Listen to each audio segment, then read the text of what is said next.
운수 좋은 날. 현진건.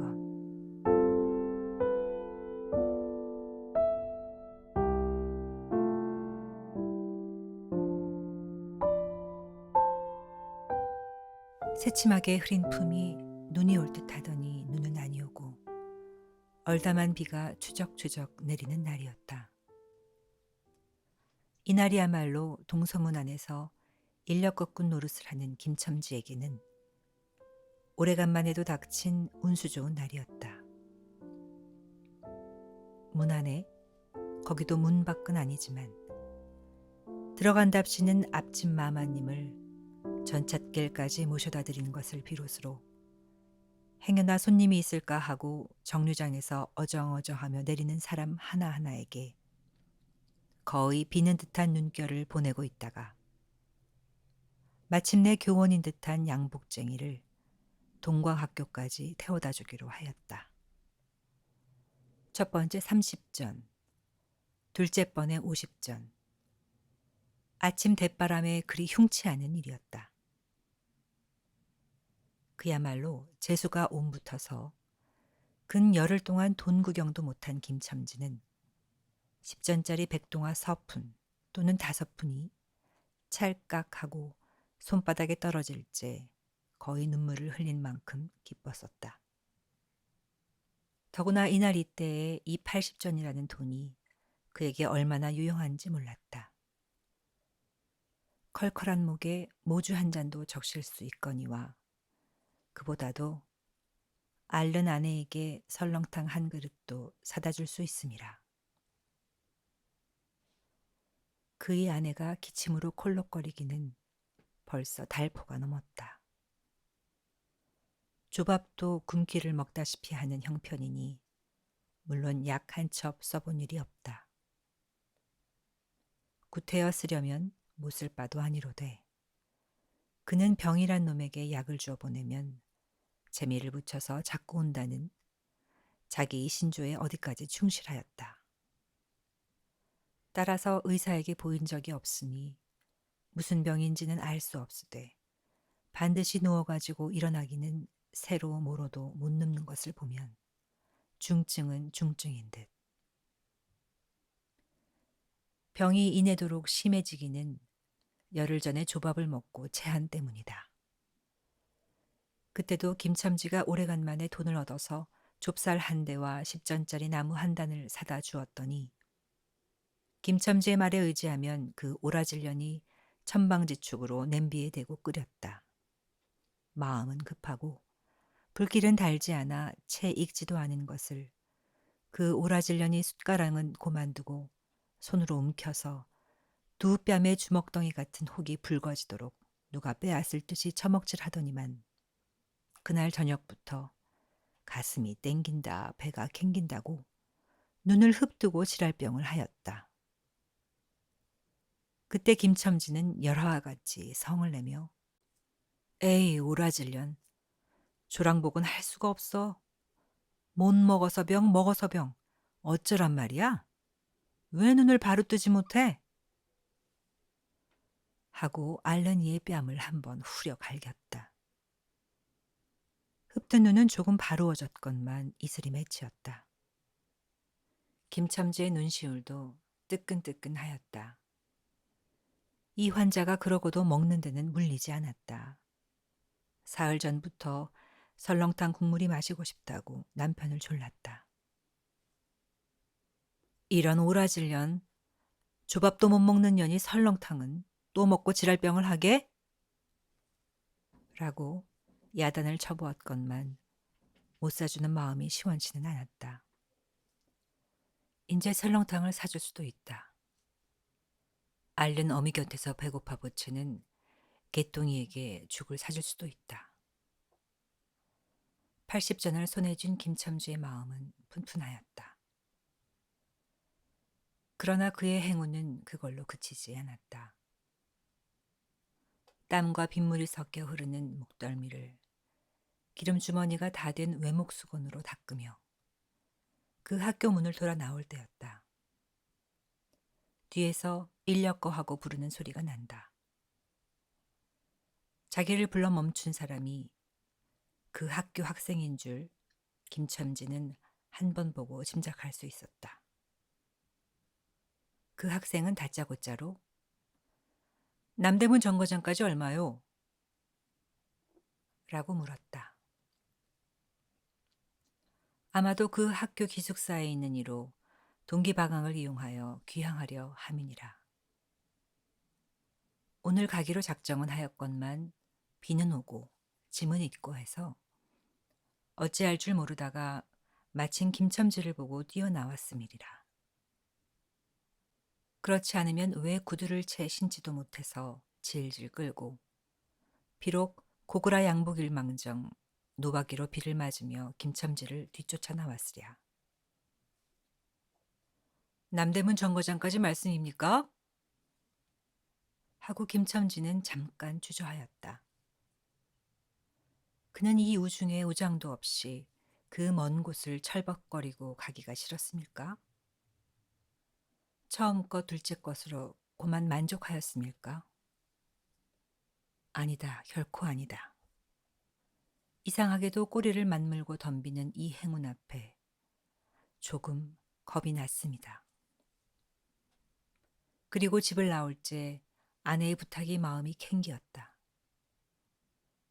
앞집 마마님한테서 부르러 왔을 때 병인은 그 뼈만 남은 얼굴에 유일의 샘물 같은 유달리 크고 움푹한 눈에 애걸하는 빛을 띄우며 오늘은 나가지 말아요. 제발 덕분에 집에 붙어 있어요. 내가 이렇게 아픈데. 라고 모기 소리같이 중얼거리고 숨을 걸그렁걸그렁 하였다. 그때 김첨지는 대수롭지 않은 듯이 아따 젠장 맞을년. 별 빌어먹을 소리를 다 하네. 맞붙들고 앉아있으면 누가 먹여 살릴 줄 알아? 하고 훌쩍 뛰어나오려니까 환자는 붙잡을 듯이 팔을 내저으며 나가지 말라도 그래. 그러면 일찍이 들어와요. 하고 목매인 소리가 뒤를 따랐다. 정거장까지 가잔 말을 듣는 순간에 경련적으로 떠는 손, 유달리 큼직한 눈, 울 듯한 아내의 얼굴이 김첨지의 눈앞에 어른어른하였다. 그래 남대문 정거장까지 얼마란 말이오? 하고 학생은 초조한 듯이 인력거꾼의 얼굴을 바라보며 혼잣말같이 인천차가 11점이 있고 그 다음에는 새로 2점 있던가? 라고 중얼거린다. 이런 50점만 주십시오. 이 말이 저도 모를 사이에 불쑥 김첨지의 입에서 떨어졌다. 제 입으로 부르고도 스스로 그 엄청난 돈액수에 놀랐다. 한꺼번에 이런 금액을 불러라도 본 지가 그 얼마만인가. 그러자 그 돈 벌 용기가 병자에 대한 염려를 사르고 말았다. 설마 오늘 내로 어떠랴 싶었다.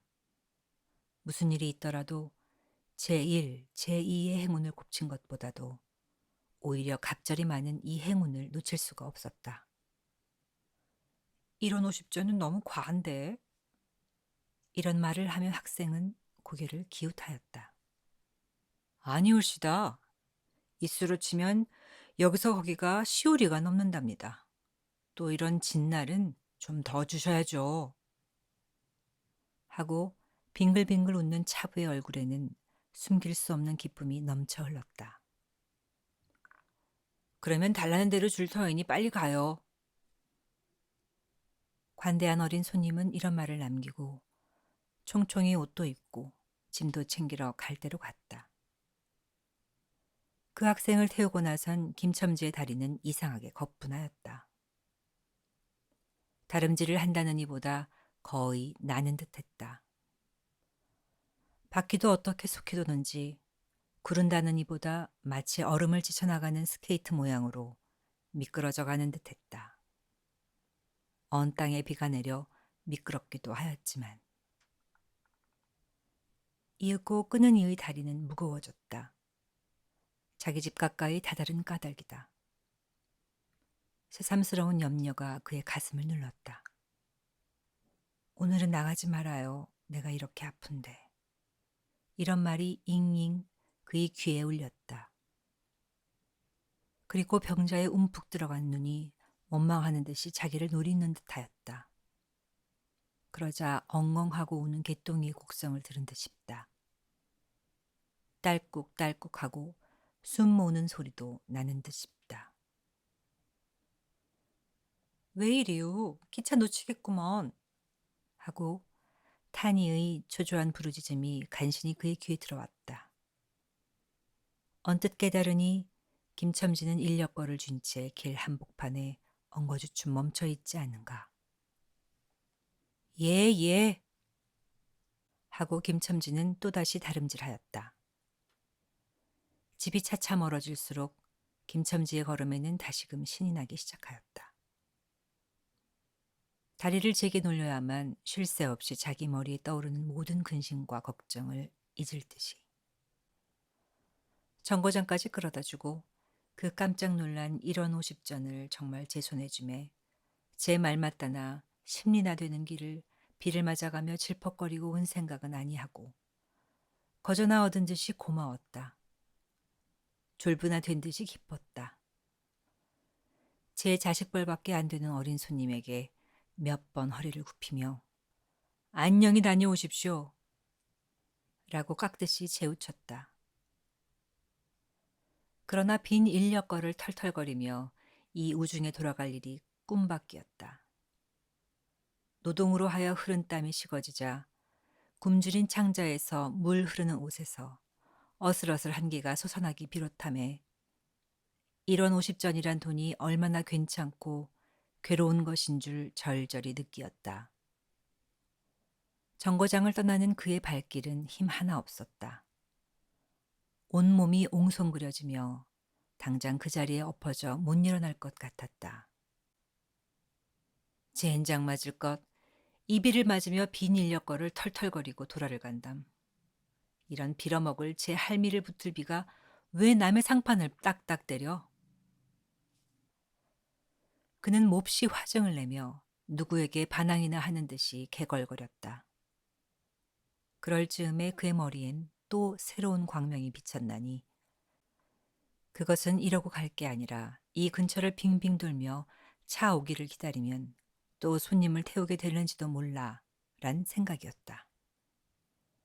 오늘은 운수가 괴상하게도 좋으니까 그런 유행이 또 한 번 없으리라고 누가 보증하랴. 꼬리를 굴리는 행운이 꼭 자기를 기다리고 있다고 내기를 해도 좋을 만한 믿음을 얻게 되었다. 그렇다고 정거장 인력거꾼의 등살이 무서우니 정거장 앞에 섰을 수는 없었다. 그래, 그는 이전에도 여러 번 해본 일이라 바로 정거장 앞 전차 정류장에서 조금 떨어지게 사람 다니는 길과 전찻길 틈에 인력거를 세워놓고 자기는 그 근처를 빙빙 돌며 행세를 관망하기로 하였다. 얼마 만에 기차는 왔고 수십 명이나 되는 손이 정류장으로 쏟아져 나왔다. 그 중에서 손님을 물색하는 김첨지의 눈엔 양머리에 뒤축 높은 구두를 신고 망토까지 두른 기생퇴물인 듯 난봉 여학생인 듯한 여편네의 모양이 띄었다. 그는 슬근슬근 그 여자의 곁으로 다가들었다. 아씨, 인력거 아니 타시랍시오. 그 여학생인지 만지가 한참은 매우 때깔을 내며 입술을 꾹 다문 채 김첨지를 거들떠보지도 않았다. 김첨지는 구걸하는 거지나 무엇 같이 연해연방 그의 기색을 살피며 아씨, 정거장 애들보담 아주 싸게 모셔다 드리겠습니다. 댁이 어디신가요? 하고 추근추근하게도 그 여자의 들고 있는 일본식 버들고리 짝에 제 손을 대었다. 왜 이래? 남 귀찮게. 소리를 병력같이 지르고는 돌아선다. 김첨지는 어랍쇼 하고 물러섰다. 전차는 왔다. 김첨지는 원망스럽게 전차 타는 일을 노리고 있었다. 그러나 그의 예감은 틀리지 않았다. 전차가 빡빡하게 사람을 싣고 움직이기 시작하였을 때 타고 남은 손 하나가 있었다. 굉장하게 큰 가방을 들고 있는 걸 보면 아마 붐비는 차 안에 짐이 크다 하여 차장에게 밀려 내려온 눈치였다. 김첨지는 대어섰다. 인력거를 타시랍쇼. 한동안 값으로 승강이를 하다가 60전에 인사동까지 태워다 주기로 하였다. 인력거가 무거워짐에 그의 몸은 이상하게도 가벼워졌고 그리고 또 인력거가 가벼워지니 몸은 다시금 무거워졌건만 이번에는 마음조차 초조해 온다. 집의 광경이 자꾸 눈앞에 어른거리어 이제 여행을 바랄 여유도 없었다. 나무 등걸이나 무엇 같고 제 것 같지도 않은 다리를 연에 꾸짖으며 질팡갈팡 뛰는 수밖에 없었다. 저놈의 인력거꾼이 저렇게 술이 취해가지고 이 진땅이 어찌가노 하고 길 가는 사람이 걱정을 하리만큼 그의 걸음은 황급하였다. 흐리고 비 오는 하늘은 어두침침하게 벌써 황혼에 가까운 듯하다. 창경원 앞까지 다다라서야 그는 턱에 닿은 숨을 돌리고 걸음도 늦추잡았다. 한 걸음 두 걸음 집이 가까워 갈수록 그의 마음조차 괴상하게 누그러졌다. 그런데 이 누그러움은 안심해서 오는 게 아니오. 자기를 덮친 무서운 불행을 빈틈없이 알게 될 때가 박도한 것을 두리는 마음에서 오는 것이다. 그는 불행에 다닥치기 전 시간을 얼마쯤이라도 누리려고 버르적거렸다. 기적에 가까운 벌이를 하였다는 기쁨을 할 수 있으면 오래 지니고 싶었다. 그는 두리번 사면을 살피었다. 그 모양은 마치 자기 집, 곧 불행을 향하고 달아가는 제 다리를 제 힘으로는 도저히 어찌할 수 없으니 누구든지 나를 좀 잡아다고 구해다고 하는 듯하였다. 그럴 즈음에 마침 길가 선술집에서 그의 친구 치삼이가 나온다. 그의 우그룩을 살찐 얼굴에 주홍이 돋는 듯 온 턱과 뺨을 시커멓게 구렛나룻이 덮였거늘 노루탱탱한 얼굴이 바짝 말라서 여기저기 고랑이 패고 수염이 있대야 턱 밑에만 마치 솔잎송이를 거꾸로 붙여놓은 듯한 김첨지의 풍채하고는 기이한 대상을 잇고 있었다. 여보게 김첨지! 자네 문안 들어갔다 오는 모양일세 그려. 돈 많이 벌었을 테니 한 잔 빨리게.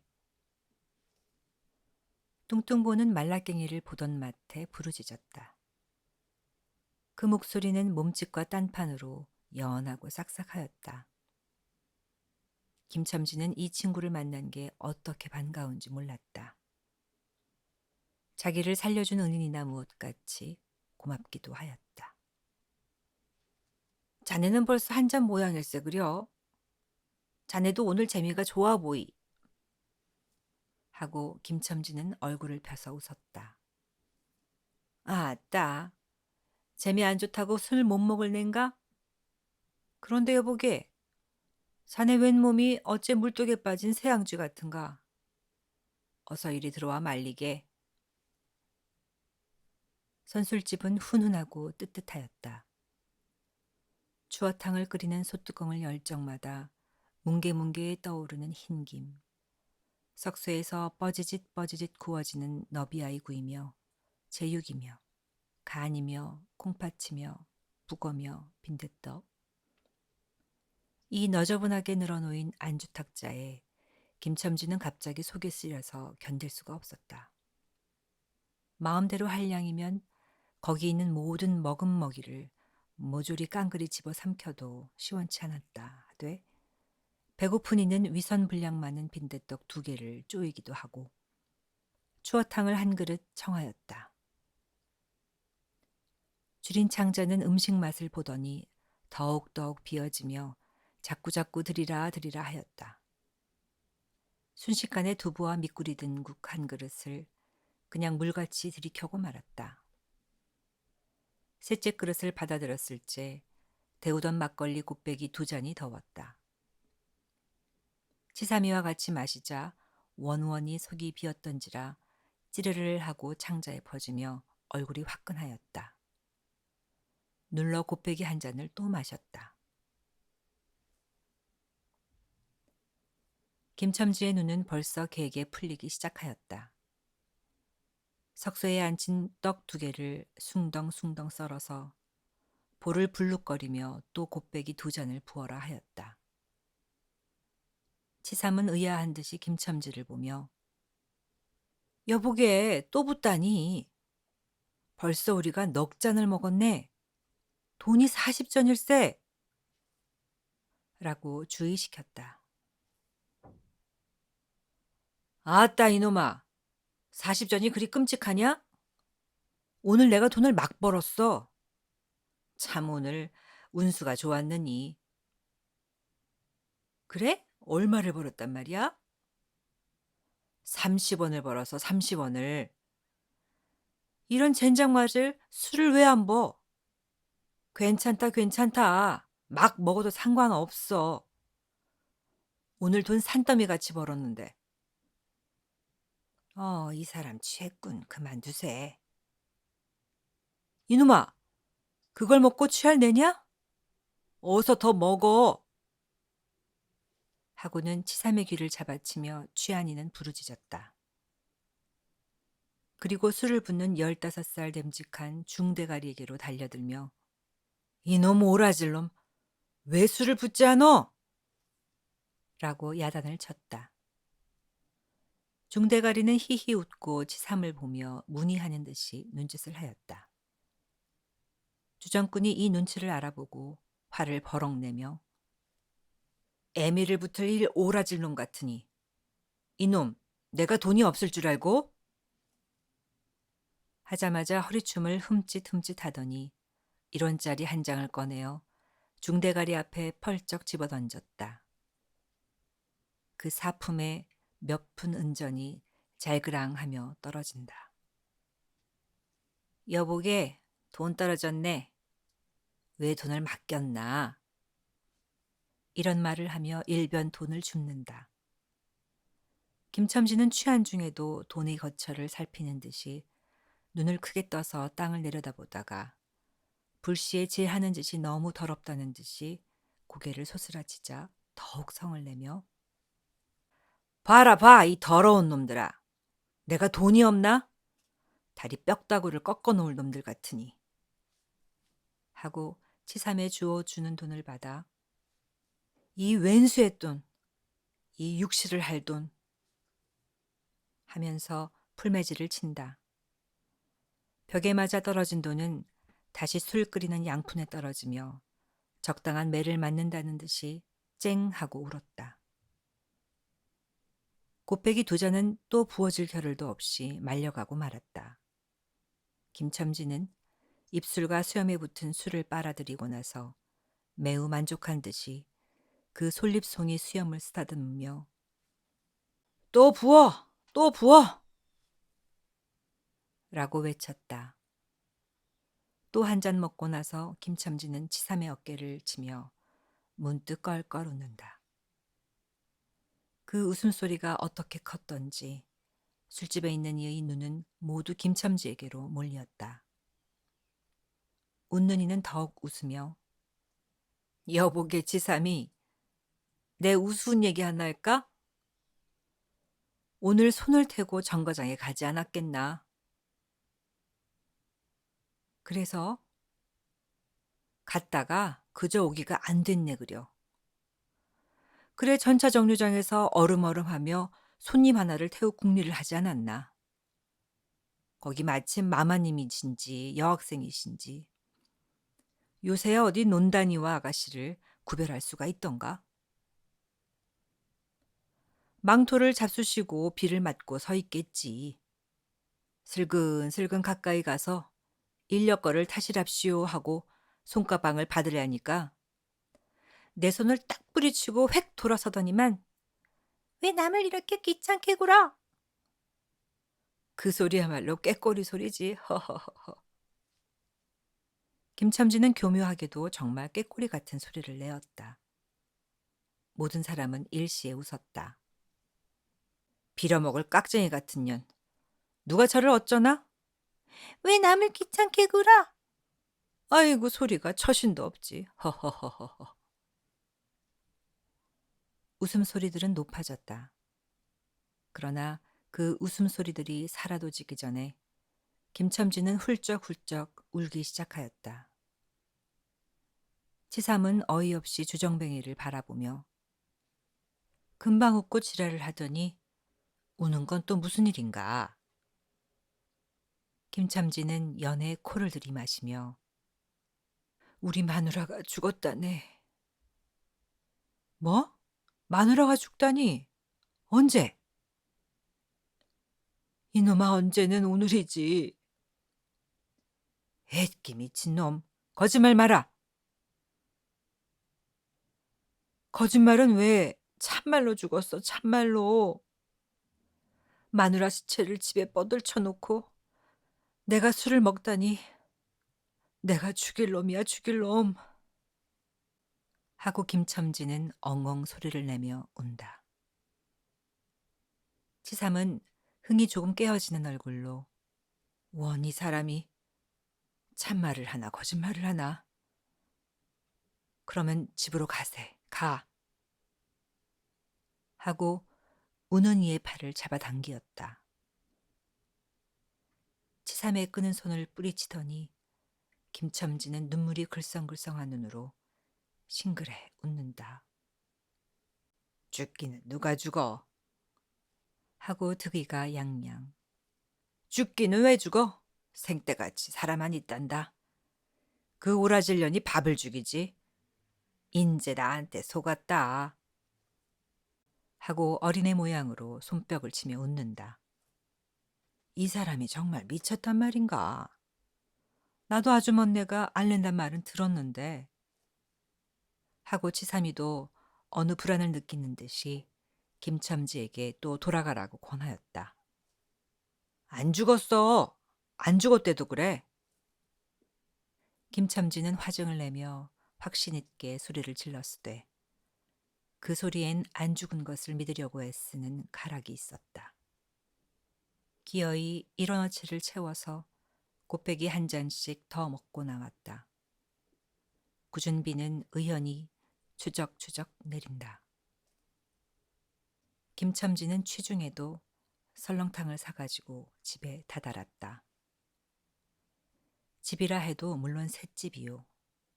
또 집 전세를 세든 게 아니라 안과 뚝 떨어진 행랑방 한 간을 빌려든 것인데 물을 길어대고 한 달에 1원씩 내는 터이다. 만일 김첨지가 주기를 띠지 않았던들 한 발을 대문에 들여놓았을 때 그곳을 지배하는 무시무시한 정적, 폭풍우가 지나간 뒤의 바다 같은 정적이 다리가 떨렸으리라. 쿨룩거리는 기침 소리도 들을 수 없다. 그르렁거리는 숨소리조차 들을 수 없다. 다만 이 무덤 같은 침묵을 깨뜨린다는 이보다 한층 더 침묵을 깊게 하고 불길하게 하는 빡빡하는 그윽한 소리. 어린애의 젖바는 소리가 날 뿐이다. 만일 청각이 예민한 이 같으면 그 빡빡 소리는 빨 따름이요. 꿀떡꿀떡하고 젖 넘어가는 소리가 없으니 빈 젖을 빤다는 것도 짐작할는지 모르리라. 혹은 김첨지도 이 불길한 침묵을 짐작했는지도 모른다. 그렇지 않으면 대문에 들어서자마자 전에 없이 이 난장 맞을 년 남편이 들어오는데 나와보지도 않아? 이 오라질 년 이라고 고함을 친 게 수상하다. 이 고함이야말로 제 몸을 엄습해오는 무시무시한 증을 쫓아버리려는 허장성세인 까닭이다. 하여간 김첨지는 방문을 왈칵 열었다. 구역을 나게 하는 축이, 떨어진 삿자리 밑에서 나온 먼지네, 빨지 않은 기저귀에서 나는 똥내와 오줌내, 가지각색 때가 켜켜이 앉은 옷내, 병인의 땀 썩은 내가 섞인 축이가 무딘 김첨지의 코를 찔렀다. 방 안을 들어서며 설렁탕을 한 구석에 놓을 사이도 없이 주정꾼은 목청을 있는 대로 다 내어 호통을 쳤다. 이런 오라질년! 주야장천 누워만 있으면 제일이야. 남편이 와도 일어나질 못해. 라는 소리와 함께 발길로 누운이의 다리를 몹시 찼다. 그러나 발길에 채이는 건 사람의 살이 아니고 나무 등걸과 같은 느낌이 있었다. 이때 빽빽 소리가 응아 소리로 변하였다. 개똥이가 물었던 젖을 빼어놓고 운다. 운대도 온 얼굴을 찡그려 붙여서 운다는 표정을 할 뿐이다. 응아 소리도 입에서 나는 게 아니고 마치 뱃속에서 나는 듯 하였다. 울다가 울다가 목도 잠겼고 또 울 기운조차 시진한 것 같다. 발로 차도 그 보람이 없는 걸 보자 남편은 아내의 머리맡으로 달려들어 그야말로 까치집 같은 환자의 머리를 꺼들어 흔들며 이년아 말을 해 말을. 입이 붙었어. 이 오라질년. 응, 이것 봐. 아무 말이 없네. 이년아, 죽었단 말이냐? 왜 말이 없어? 응, 또 대답이 없네. 정말 죽었나 보이. 이러다가 누운이의 흰 창을 덮은 위로 짙은 눈을 알아보자마자 이 눈깔, 이 눈깔, 왜 나를 바라보지 못하고 천장만 보느냐? 응? 하는 말 끝엔 목이 메었다. 그러자 산 사람의 눈에서 떨어진 닭의 똥 같은 눈물이 죽은 이의 뻣뻣한 얼굴을 어룽어룽 적시었다. 문득 김첨지는 미친 듯이 제 얼굴을 죽은 이의 얼굴에 한 대 비비대며 중얼거렸다. 설렁탕을 사다 놨는데 왜 먹지를 못하니? 왜 먹지를 못하니? 괴상하게도 오늘은 운수가 좋더니만.